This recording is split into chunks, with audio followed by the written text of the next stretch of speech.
말씀이 그러므로라는 접속사로 시작됩니다. 그러므로라고 시작됐다라는 것은 이 본문 말씀이 그 앞에 나온 말씀들과 연관 있다라는 뜻입니다.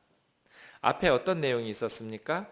예수님께서 안식일에 회당에서 말씀을 가르치시다가 18년 동안 귀신이 들려서 꼬부라져서 조금도 펴지 못하는 한 여인을 고치셨습니다. 그 몸에 안수하시면서 그 질병에서 놓여 건강하게 되도록 예수님께서 병을 고치시니까 그 여인이 처음으로 18년 만에 일어서서 하나님께 찬양하며 감사와 감격 속에 영광을 돌리고 있는 겁니다. 참 눈물 나는 장면입니다. 모두가 그렇게 축하하고 기뻐하고 있을 때 회당장이 갑자기 화를 내기 시작하는 거예요. 일할 날이 엿새나 있는데 안식일에 병 고치러 오지 말라고 분을 내는 거예요.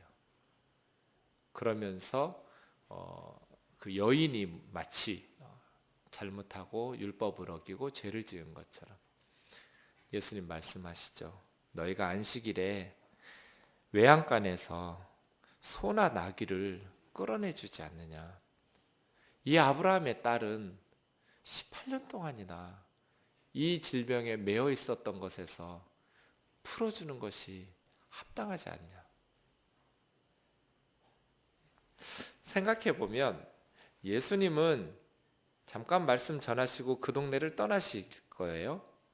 그런데 회당장은 그 지역에 계속 살 거니까 사람들은 권세 있는, 영향력 있는 회당장의 의견을 무시할 수 없죠. 어떤 의미에서 예수님보다 자기들에게 더 눈치 보면서 이렇게 신경 쓰게 하는 사람이 회당장일지도 모르겠어요. 그 동네에서 살아야 되니까요. 하지만 이 말씀을 기억하면서 예수님께서는 겨자씨와 누룩의 비유를 하셨어요. 자, 회당장과 그를 따르는 무리들이 아무리 막으려고 해도 하나님의 나라는 확장될 것이다. 율법을 안다고 생각하는 바리새인들, 율법 교사인 서기관들, 권력을 가지고 있는 헤롯 땅 사람들, 영적인 정치적인 권력을 가지고 있는 사람들이 이 하나님 나라의 확장을 저지하려고 해도 실패할 것이다. 하나님의 나라는 너희들이 아무리 가로막고 억누르려고 해도 크게 번성할 것이다. 이것이 겨자씨와 누룩의 비유입니다. 이 말씀을 하시면서 예수님께서는 질문으로 시작합니다. 하나님의 나라가 무엇과 같을까? 내가 무엇으로 비교할까? 20절에도 내가 하나님의 나라를 무엇으로 비교할까? 여러분 한번 생각해 보세요. 하나님의 나라를 어떻게 비유해서 설명해 줄 수 있을까? 하나님의 나라를 무엇으로 비유할까? 하나님의 나라는 어떻게 설명할 수 있는가? 이렇게 청중들의 관심을 자극하는 질문을 던지신 후에 비유 두 개를 드신 게 겨자씨와 누룩의 비유예요. 하나님 나라는 겨자씨와 같고 누룩과 같다는 것이죠. 마태복음에도 13장 31절부터 33절에 보면 겨자씨 비유와 누룩의 비유가 한 세트로 나오는데 누가복음하고 똑같아요. 마가복음에는 누룩 비유는 빠져 있고 겨자씨 비유만 4장 30절에서 32절까지 나오고 있어요. 어쨌든 공관복음에 겨자씨의 비유는 모두 나오고 마가복음에만 누룩의 비유가 빠져 있는데 두 가지의 좀 특징이 있죠. 겨자씨는 외적인 성장을 말하고 있어요. 그런데 누룩이 밀가루 반죽 속에 들어가는 것은 내적인 영향력과 성장을 말하고 있어요. 둘 다 공통점은 하나님의 나라는 작게 시작하지만 눈에 보이지도 않는 것 같지만 성장한다는 거예요.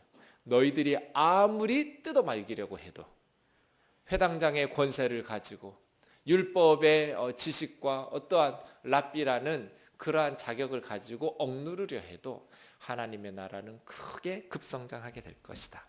그런데 주제가 하나님 나라예요. 하나님의 나라. 예수님이 세상에 왜 오셨어요? 하나님의 나라를 세우고 하나님 나라의 그 영광과 권세를 우리에게 주시기 위해서 오셨어요.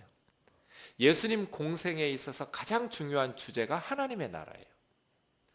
마가복음 1장 15절에 보시면 예수님께서 공생의 제1성 첫 마디가 하나님의 나라, 때가 찼고 하나님의 나라가 가까웠으니 회개하고 복음을 믿으라예요. 그리고 예수님께서 공생의 사역 끝나고 십자가 끝나고 부활 끝나고 부활하신 후에 승천하실 때까지 며칠 동안 있었어요? 사도행전 1장 3절에 보면 부활하신 주님이 승천하시기까지 며칠 동안 세상에 계셨어요? 40일. 그 40일 동안 뭐 하셨어요? 누가복음 1장 3절에서 누가는 한 단어로 표현했어요. 한마디로 하나님 나라의 일을 재교육, 제자들에게. 하나님의 나라예요. 그러니까 예수님의 공생의 시작의 첫 마디가 하나님의 나라로 시작하셔서 승천하시기 직전에 부활하신 후에 그 귀중한 시간에 제자들에게 가르치셨던 마지막 주제도 하나님의 나라였어요. 예수님의 사역은 하나님의 나라, 이 하나님의 나라로 설명할 수 있는 것이죠.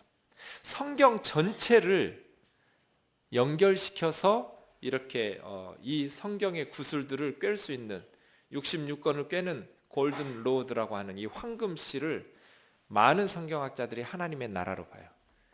그래서 하나님의 나라라는 주제로 수천 페이지씩의 책들을 발간하는 거예요. 수십 년씩 연구한 성경 연구의 대가들은 이 하나님의 나라에 대한 연구들을 지속적으로 해요. 왜냐하면 예수님의 사역의 핵심이 하나님의 나라였기 때문에 그래요. 하나님의 나라는 하나님의 통치예요.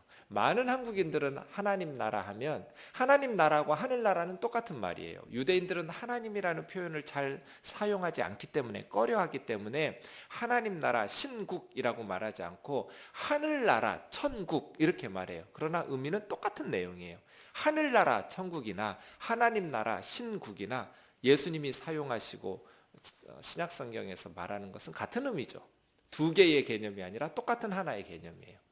하나님 나라든지 하늘나라든지. 주로 유대인들을 대상으로 쓴 마태복음은 하늘나라 천국이라고 많이 쓰죠.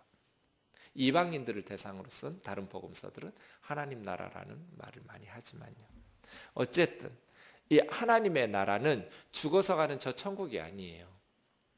죽어서 가는 저 천국도 하나님 나라 맞지만 하나님 나라라고 예수님께서 말씀하신 것의 핵심은 하나님의 통치예요. 하나님의 통치. 하나님이 다스리시는 나라. 만약에 우리 뜨인들교회를 제가 왕노릇한다고 해보세요. 담임 목사인. 그러면 뜨인들교회는 누구 나라예요? 정준경의 나라예요. 어떤 사람이 그 교회 정준경 나라야. 그럼 어떤 의미예요? 담임 목사 지가 다 해먹어. 그 뜻이잖아요. 정준경의 나라. 그 말은 정준경이 왕노릇하는 나라라는 뜻이에요. 하나님의 나라. 그럼 뭐예요? 하나님이 왕이신 나라. 하나님이 통치하시는 나라. 그러면 이 세상은 모두가 다 하나님 나라여야 돼요. 하나님이 지으셨으니까요. 그렇죠? 하나님이 만드시고 창조하셨기 때문에 온 우주는 하나님의 통치에 순응한 하나님의 나라이어야 돼요. 그런데 인간들이 하나님의 통치를 거부해버려요. 그래서 하나님의 통치가 이 땅 가운데 시행되지를 못하고 있는 거예요. 그렇죠? 하나님이 다른 모든 피조물들은 본능적으로 하나님의 통치에 순응하게 해가 오늘은 너무나 피곤하다고 오늘은 좀 집에서 쉬겠다고 안 가는 날 있어요? 그럼 우리 죽어요. 그죠? 뭐 바람이나 공기나 얘들이 오늘은 너무 몸이 찌뿌둥하다고 오늘 안 불 거라고 이러면 이 세상이 어떻게 되겠어요? 다른 모든 피조물들은 하나님의 통치에 순응해요. 그런데 인간에게는 하나님께서 자유의지를 주셨어요. 하나님의 통치를 자발적으로 순종하도록. 그런데 하나님의 통치를 거부하고 배반하고 반역할 수도 있게. 그런데 인간들이 하나님이 주신 이 귀한 선물 자유를 하나님을 배반하고 거역하는 데 사용해요. 그래서 하나님의 통치가 이 땅에서 시행되지 못하고 있는 거예요. 그랬더니 인간이 하나님 될 줄 알고 스스로 하나님을 제거시킨 게 죄예요. 하나님의 통치가 시행되지 못하게 하는 게 죄란 말이에요. 바벨론 공동체, 그 사람들이 무슨 죄를 지었어요? 그냥 성 쌓고 높은 하늘 꼭대기까지 닿는 대 하나, 탑 하나 쌓았어요. 그게 죄예요? 남을 죽이기를 했어요. 도둑질을 했어요. 사기를 쳤어요. 그냥 자기들끼리 모여서 남한산성, 북한산성처럼 성 쌓고 높은 탑 쌓았어요. 이게 왜 죄예요? 하나님의 통치를 거부했잖아요. 하나님을 제외시키고 스스로의 힘으로 안전과 성공과 명예와 행복을 추구해 버렸잖아요. 한 달란트 땅에다가 묻은 사람이 무슨 죄를 지었어요? 남의 거를 도둑질을 했어요. 강도짓을 했어요. 그냥 하나님 주신 거 땅에 묻었다가 그냥 돌려줬는데 무슨 나쁜 짓을 했어요? 근데 주님 뭐라고 그래요? 악하고 게으른 종아 그러시잖아요. 그죠? 죄란 하나님의 통치를 거부한 것이지 하나님을 인생에서 제거시키고 나 스스로 하나님이 되려고 하는 것이 죄예요. 꼭 세상에 윤리적으로 남에게 피해를 줬냐 안 줬냐 나쁜 짓 했냐 안 했냐 이게 죄가 아니에요. 죄의 근본 뿌리는 하나님 없는 삶이에요. 그러니 적극적으로 박해하거나 교회 다니는 사람들 욕하거나 못 다니게 하는 그것만이 죄가 아니라 소극적으로 하나님에 대해서 무관심하고 나는 안 믿어 너나 믿어 이것도 똑같은 죄예요. 이게 에덴 동산의 아담과 하와의 죄예요. 절대로 죽지 않아. 네가 이 선악을 알게 하는 나무의 과실을 먹으면 네 눈이 밝아져서 하나님처럼 될 줄 아시고 하나님께서 못 먹게 하신 거야. 그게 마지막 한 방이에요. 하와를 무너뜨린 결정타죠. 그 말 듣고 따먹었어요. 하나님이 된다는 거. 하와가 배가 고파서 먹은 거 아니에요. 무슨 호기심 때문에 먹은 것도 아니에요. 하와 속에 있는 욕구는 내가 내 인생의 주인이 되고 싶은 거예요. 하나님의 간섭, 지배, 거부. 내 스스로가 하나님 되는 거예요. 그래서 인간은 하나님이 되었는가? 천만의 말씀. 사단의 통치에 들어가게 되었어요. 사단은 죄와 사망으로 통치해요. 인간들을 유혹해서 죄를 짓게 만들어요. 죄가 뭐예요? 하나님으로부터 이간질시키는 거예요. 사단이 한 짓이 뭐예요? 하나님이 정말 이 에덴 동산에 아무것도 못 먹게 하시든 하나님을 아주 인색하신 분, 못된 하나님으로 사람들 마음속에 충동질하면서 하나님으로부터 떨어뜨려 놓고 하나님으로부터 배반하여 등 돌리게 만들고 하나님의 통치를 거부하게 만들고 하나님을 제거시키게 이게 죄잖아요. 사탄은 지금도 그렇게 해요. 그래서 제가 늘 하나님께 감사가 많은 사람이 시험에 들지 않는다고 말하는 거예요. 툭하면 불평하고 짜증내고 원망하는 사람들 늘 영적 침체에서 바닥에서 헤매요. 그러니 하나님 생각하면 아무리 삶이 힘겨워도 감사가 넘쳐야 돼요. 하나님에 대해 호의적이어야 돼요. 왜냐하면 그 사실이니까요. 하나님은 그의 아들을 우리에게 십자가에 내어 주실 만큼 우리를 귀하게 여기시고 사랑하시는 분이시니까요. 그게 사단의 전략이에요. 내가 내 인생의 하나님이 되는 것. 그래서 하나님으로부터 이간시켜서 죄를 짓게 만들고 그 죄를 짓고 나면 수고했다고 월급 주듯이 싹쓸 줘요. 뭘 줘요? 사망을 줘요. 죄의 싹은 사망. 진짜 쓱을 잡것이에요. 사탄은 인간을 유혹해서 죄 짓게 만들고 애썼다고 사망을 싹쓸어 줘요. 그런데 어리석은 인간들이 스스로 지혜롭다고 만물의 영장이라고 말하면서 이 미련한 짓을 해요. 그래서 하나님의 나라가 인간들의 죄와 인간들의 거부 때문에 시행이 안 되는 거예요. 그때 예수 그리스도께서 세상에 오셨어요. 하나님을 보여주셨어요. 하나님의 능력으로 18년 동안 구부러져 살았던 여인을 그 순간에 안수해 주시고 말씀으로 허리를 피게 만드셨어요. 하나님을 찬송하면서 이게 하나님의 통치잖아요. 귀신 들린 자들을 내어 쫓아 주셨어요. 그래서 건강해졌어요. 그것을 보고 바리새인과 서기관들은 저 예수가 사탄의 왕, 귀신들의 왕 바알세불의 힘을 빌어서, 저 속에 바알세불의 힘이 들어가서, 영이 들어가서 저 귀신들을 쫓아내고 있다라고 비난했어요. 예수님이 그 말을 듣고 인간의 모든 죄는 용서받을 수 있지만 성령을 회방하는 죄는 용서받을 수 없다. 성령께서 하시는 가장 중요한 일이 뭐예요? 예수 그리스도를 드러내서 예수 그리스도의 정체를 알게 해서 예수 그리스도를 믿게 하심으로써 구원받게 하는 게 성령의 역사예요. 그런데 지금 예수님께서 귀신들을 쫓아내서 이 하나님의 통치가 시행되고 있는데 그걸 사단의 힘을 빌어서 행했다고 하는 이러한 일들에 대해서 어떻게 용서받을 수 있겠어요? 예수님께서 뭐라고 말씀하셨어요? 어떻게 나라끼리 내분이 있어서 전쟁이 있으면 그 나라가 유지되겠느냐? 사단이 사단을 쫓아내면 사단의 나라가 어떻게 유지될 수 있겠느냐? 만일 내가 하나님의 능력으로 이 귀신들을 쫓아낸다면 하나님의 나라가 이미 너희 가운데 임하였느니라. 하나님의 통치가 임합니다. 예수 그리스도는 하나님의 통치를 가지고 오시는 분이에요. 그러므로 우리 안에 예수 그리스도 안에서 하나님의 능력의 통치가 임하여서 병든 자들을 고치며 귀신들의 축사가 일어나며 모든 갈등들, 모든 아픔들이 치유되고 상한 마음들이 회복되어지는 능력의 역사, 하나님 나라의 통치의 역사가 지금도 나타나야 돼요. 그렇다고 해서 무슨 병원에 가지도 말고 약은 먹지도 말고 기도만 하라는 뜻이 아니에요. 이 모든 것들을 통하여서 우리가 기도하면서 하나님이 주신 세상의 모든 선한 건 다 하나님의 선물이거든요. 우리가 하나님의 능력으로 하나님의 나라의 통치의 위력들이 나타나야 돼요. 상처받은 영혼들이 계속 상처받으면서 신음하면서 관계가 회복이 안 되고 용서가 안 되고 사랑이 안 되고, 이것은 하나님 나라의 통치가 너무나 미약한 거예요. 저와 여러분의 삶 속에 하나님의 나라의 통치가 강력하게 나타나기를 원합니다. 예수님이 뭐하러 세상에 오셨어요? 그냥 너희 이 세상에서 고생하면서 살아라.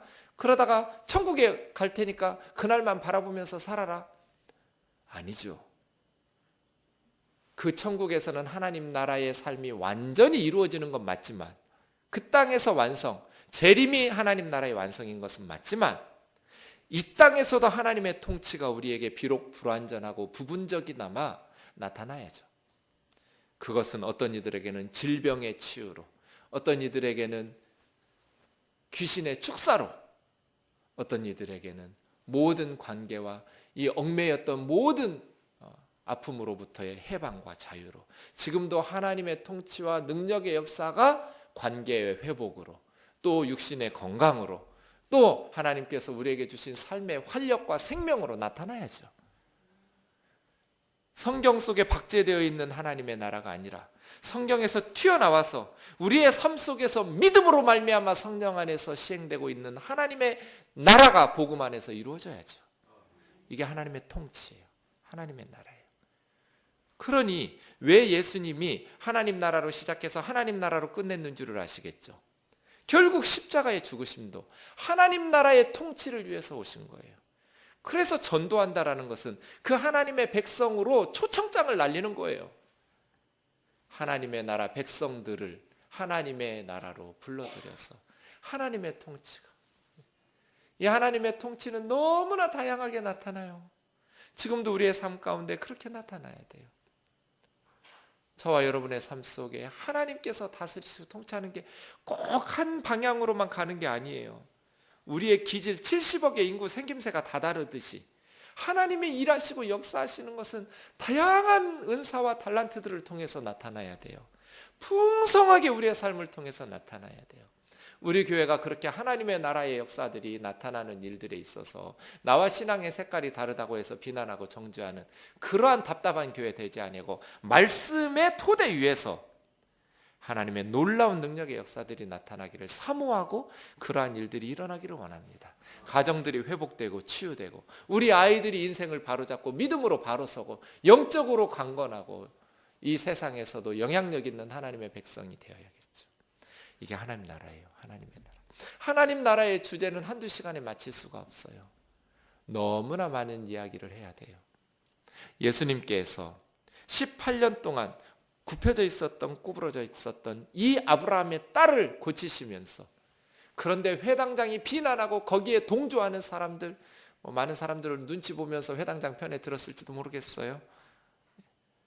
그럼에도 불구하고 하나님의 나라는 막지 못할 것이다. 이러한 확신이 저와 여러분에게도 있기를 원합니다. 본문 보시죠. 하나님 나라가 무엇과 같을까? 무엇으로 비교할까? 사람이 채소밭에 갖다 심은 겨자씨 한 알 같으니. 마태복음과 마가복음에서는 모든 씨보다 작은 것이로되, 땅 위의 모든 씨보다 작은 것이로되, 이렇게 작다라는, 씨앗이 작다라는 것을 둘 다 말했는데, 누가는 겨자씨가 작다라는 말을 안 합니다. 누가의 관심은, 이 설교를 예수님이 한두 번 하셨겠어요? 동네마다 다니시면서 어느 동네에 가서 한 번만 딱 말씀하신 게 아니에요. 이 비유들은 여러 번 말씀하셨겠죠. 누가의 관심은 겨자씨가 작다 이 부분이 아니라 그 결과에 포커스를 맞추고 있는 거예요. 이 겨자씨 한 알이 자란다, 그러면 나무가 된다. 당시에 팔레스타인에서 사람들이 심을 수 있는 씨앗 중에 가장 작은 게 겨자씨였대요. 그런데 씨앗으로 심는 나무가 자라난 후에 가장 크게 자라는 게 겨자나무래요. 이게 약 3, 4m, 보통 5, 6m까지 자라난다는 거예요. 그러니 얼마나 크게 자라는 거예요? 그리고 아주 급성장하는 식물이라고 그래요. 쑥쑥 자라난대요. 겨자씨가 그렇게 자라난대요. 제가 가끔 말씀드리는데, 제가 대학생 때 우리 학교에서 예배를 드렸는데 선배님 목사님을 불렀어요. 근데 최근에 이분이 성지순례를 다녀오신 거예요. 그래서 아주 머리를 잘 쓰셨어요. 성도들에게 선물을 하나씩 주는 거예요.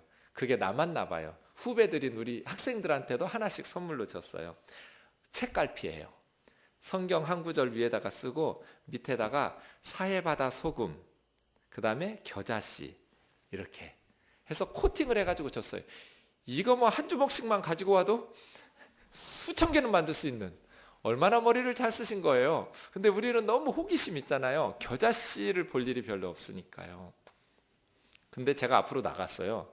목사님, 제 거는 잘못된 불량품을 주셨습니다. 사해바다 소금은 있는데 겨자씨가 없습니다. 겨자씨가 없는 거예요, 제 거는. 그래서 드렸더니 많구만 그래요. 많다고요? 그래서 봤더니요, 정말 저는 겨자씨는 없다고 확신하고 강대상 앞으로 나가서 바꿔달라고 그랬거든요. 근데 눈에 보일랑 말랑한 점이 몇 개 찍혀 있는 거예요. 그게 겨자씨야. 와우, 겨자씨가 그렇게 작아요. 가장 작은 씨앗이지만 그것도 몇 개 심었어요. 이 남자가 원문에는 19절 우리 사람이라고 그랬는데 남자예요. 이 남자가 채소밭에 겨자씨 몇 개 심었냐고요? 하나! 두 개도 아니에요. 하나님의 나라는 겨자씨 하나 같다. 그런데 자라서 큰 나무가 된다. 공중의 새들이 그 나무에 깃들이게 된다. 랍비들의 문서나 지혜문학에 보면 공중의 새는 이방 민족을 말해요. 구약의 선지서들에도 보면 그래요. 그러니 이 나무에 많은 민족들이, 새들이 집을 지어서 자기의 피난처를 삼을 수 있을 만큼 온 세상을 보호하는 큰 나무가 하나님의 나라라는 거예요. 비록 작아서 사람 눈에 보이지도 않는 씨앗 하나로 시작하지만, 제가 작년 초에 블라디보스톡에 다녀왔잖아요. 우리 슬라바 선교사님 때문에. 블라디보스톡 저 처음 가봤어요. 얼마나 울고 왔는지 몰라요. 저는 그런 줄 몰랐어요. 그냥 책으로 알았어요. 그런데 직접 그 현장을 가서 보고 정말 우리 민족의 아픔 때문에 가슴이 찢어지는 거예요. 그 북한 위쪽에, 극동 지역에, 블라디보스톡 연해주 이쪽에 1930년대 일제 시대잖아요. 우리 한국 사람들이 굉장히 머리가 좋아서 어디를 가든지 한국인들은 빨리 자리를 잡아요. 그렇게 해서 안정적인 삶을 구축했어요. 그런데 1937년 7월에 중일전쟁이 일어나요.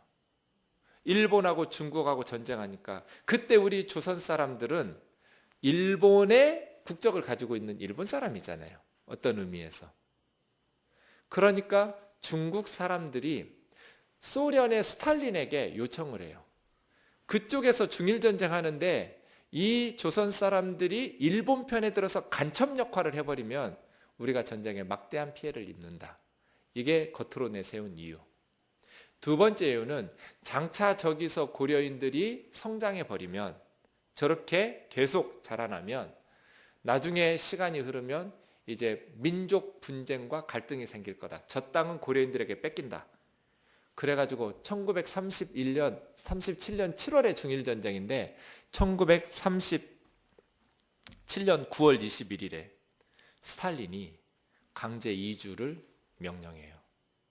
그래가지고 그 블라디보스톡에 살고 있었던 우리 한국 사람들을 그냥 짐짝처럼 기차에 태우고 어디 간다 말도 없이 3일치 식량 3, 4일치 주고, 지금 그때는 황무지나 다름없는 우즈베키스탄, 카자흐스탄에 갖다 펐어요. 그런데 거기 가는데 기차로 한 달 걸렸어요. 굶어 죽고 추워서 얼어 죽고 아이들의 60%가 죽었어요. 그러면 기차가 잠깐 멈춰 서면 그냥 버리고 가는 거예요, 시체를. 기차 안에 이 내 자식을 어떻게, 부모, 형제, 특히 노약자들, 아이들이 많이 죽었거든요, 기차 안에서. 그럼 그냥 대충 장례식도 못 치르고 묻지도 못하고 때로는 버리고 그렇게 울면서 간 거예요. 우즈베키스탄에 남았는데 집이 어디 있고 쌀이 어디 있고 누가 먹여줘요, 그 황무지에서. 그래서 그 혹독한 겨울에 우리 선배들이 땅을 파고 땅속에서 자고 살았어요. 추우니까.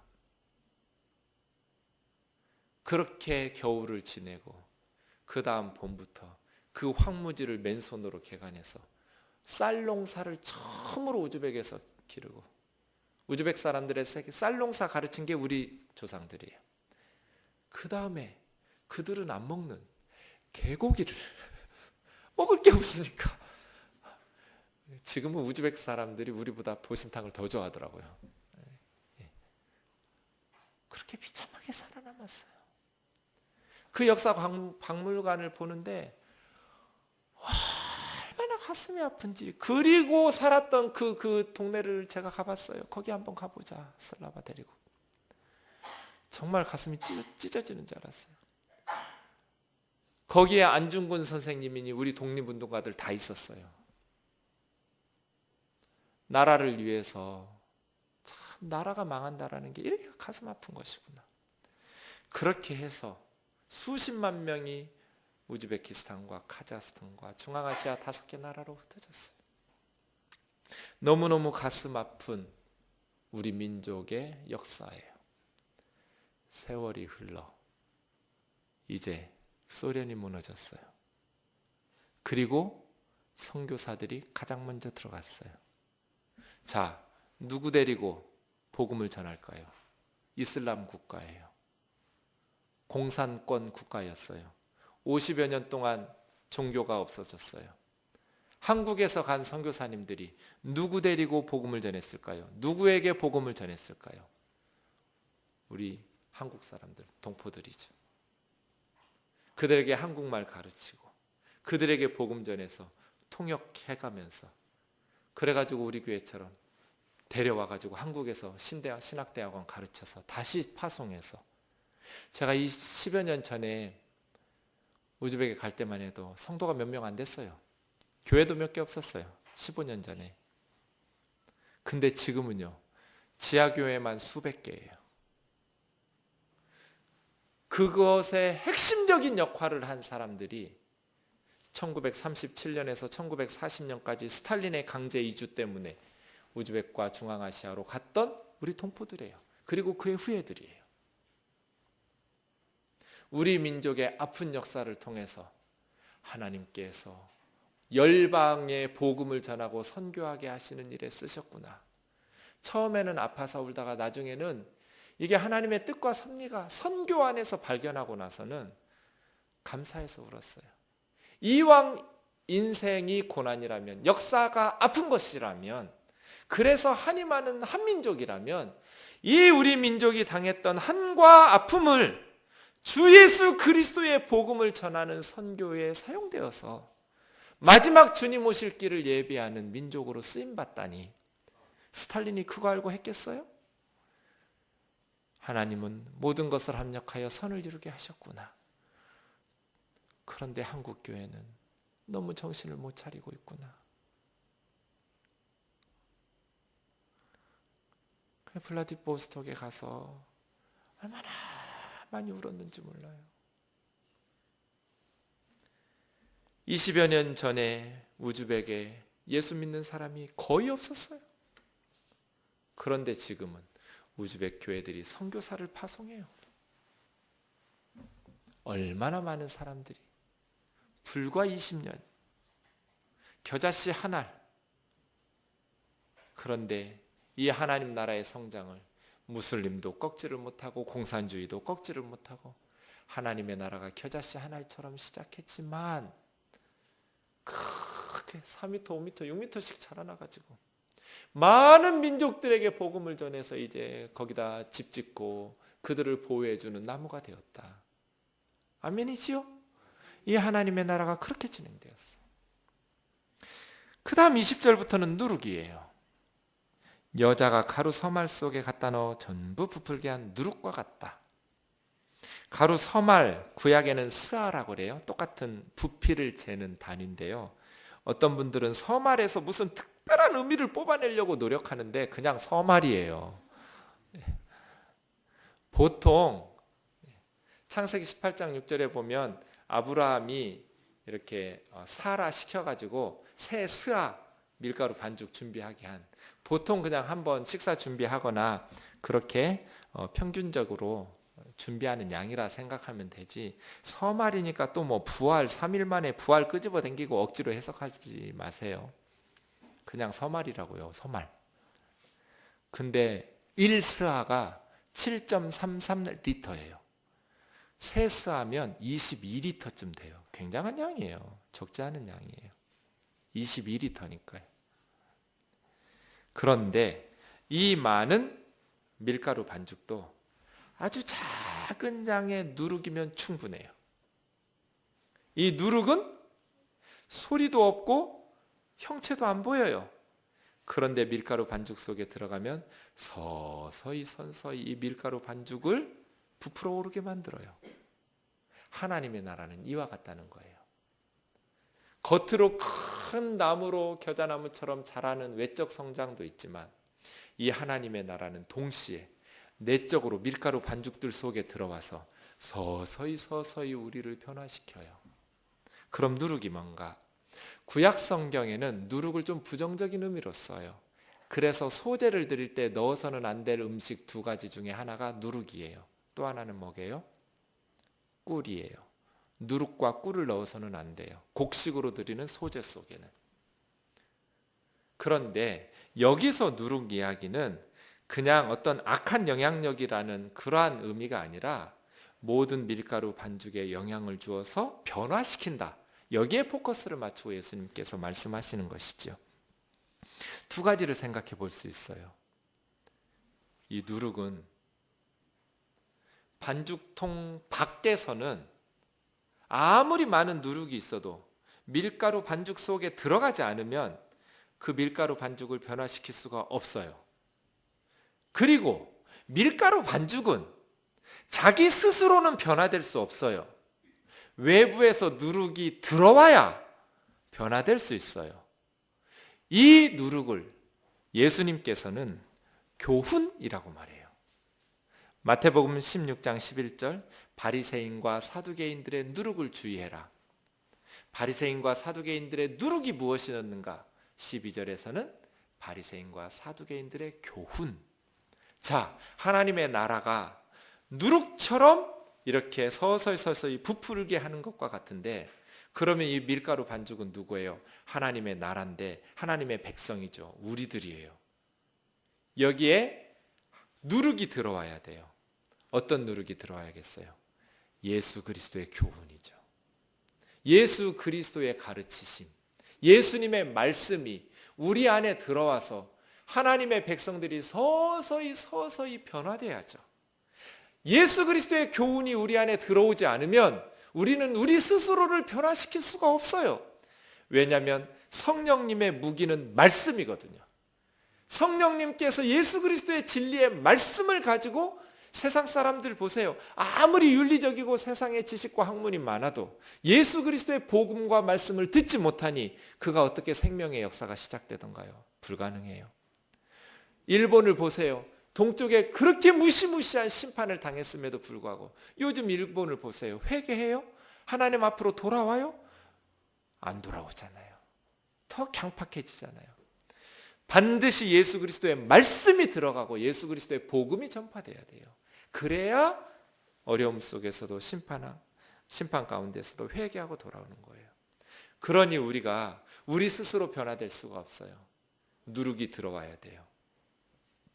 누룩이 우리 안에 들어오지 못하고 밖에 아무리 많아도 내 안으로 이 누룩이 들어오지 않으면 나를 변화시키고 하나님의 나라를 변화시킬 수가 없어요. 그렇죠? 그러니 우리 마음에 심긴 도를 온유함으로 받으라고 권면하시는 야고보서 1장 21절의 야고보 장로님의 훈계처럼 예수 그리스도의 복음의 도, 예수 그리스도의 진리의 말씀이 밀가루 반죽인 우리 속에 들어올 수 있도록 온유함으로 하나님의 말씀을 듣고 하나님의 말씀의 은혜에 갈급하고 하나님의 말씀의 은혜를 사모하는 저와 여러분 되기를 원합니다. 점점 변화돼야 정상이잖아요. 누룩이 들어왔는데 안 변하면 이 밀가루 반죽 뭐가 문제 있는 거잖아요. 반드시 변하게 되어 있어요. 문제는 누룩을 차단하기 때문이에요. 내 안으로 예수님의 말씀이 들어오지 못하도록 교만한다거나 게으르다거나 영적인 무지에 휩싸여 있다거나 예수 그리스도의 말씀이 들어오도록 예수 그리스도의 누룩이 밀가루 반죽인 우리 안에 들어와서 우리 뜨인들 공동체가 올해보다 내년보다 내후년이 점점 그리스도의 형상을 닮아가야죠. 점점 하나님 나라의 능력이 나타나고 점점 그리스도의 성품과 인격을 닮아가서 우리의 삶 통해서 많은 영혼들이 주께로 돌아와서 우리 안에서 안식처를 찾아야 되고 영적인 생명의 양식을 공급받아서 힘을 얻어야 되고 모든 아프고 어그러진 것들이 치유되고 회복돼야 되고 하나님을 대적하여 높아진 모든 세상의 것들은 다 무너져야 되고 우리 안에 온전한 하나님의 통치가 나타나야 하잖아요. 예수 그리스도의 누룩이 우리 안에 들어와서 우리가 외적으로도 성장하지만 내적으로도 변화되어서 성장하여 그리스도의 장성한 분량에 이르는 저와 여러분 되시기를 주의 이름으로 축원합니다.